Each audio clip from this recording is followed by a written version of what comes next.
केवल स्वीकृति, केवल स्वीकृति, केवल भरोसा छा गया, आनंद छा गया हृदय में, केवल भरोसा। हृदय में भरोसा कर लेना, फिर देखना आपको कैसा लगता है। पर वो जैसे आ रहा है, वो पता नहीं आप समझ पा रहे हैं कि नहीं समझ पा रहे हैं हमारी बात।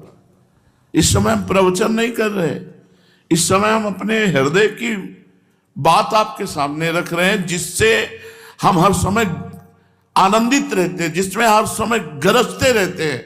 न मृत्यु का भय है, न दुख है, न कोई पीड़ा है, न कोई परेशानी है। सब कुछ होते हुए भी कुछ नहीं है। वो बात जो भरोसा है, ये श्री जी ने दिया है।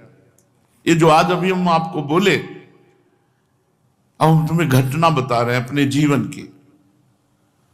जिस समय पहली रिपोर्ट हमारे हाथ में आई कि तुम्हारी किडनी फेल, हम गंगा किनारे रहने वाले, हमको यह भी पता नहीं कि किडनी किसे कहते हैं। सच्ची मानना, क्योंकि कभी जन समुदाय, जन संपर्क से संपर्क ही नहीं हुआ, संसार का ज्ञान ही नहीं हुआ। 35 वर्ष की अवस्था तक संसार क्या, मुझे ज्ञान ही नहीं हुआ।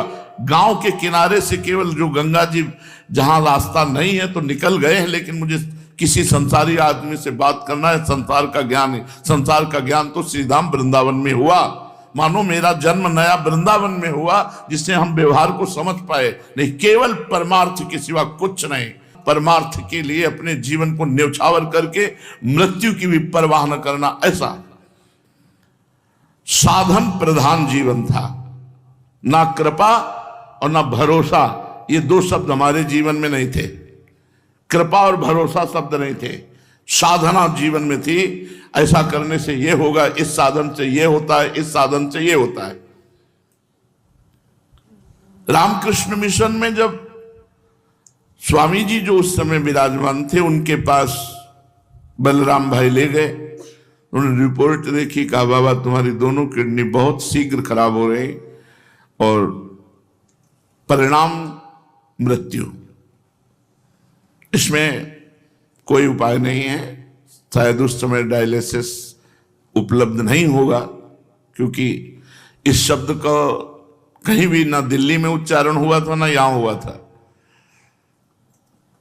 उनका इसका मतलब मृत्यु कितने दिनों में, वह कभी भी हो सकती है।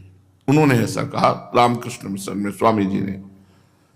बस वो रिपोर्ट लेके आए, 1 रुपया हमारे पास नहीं। एक व्यक्ति पानी देने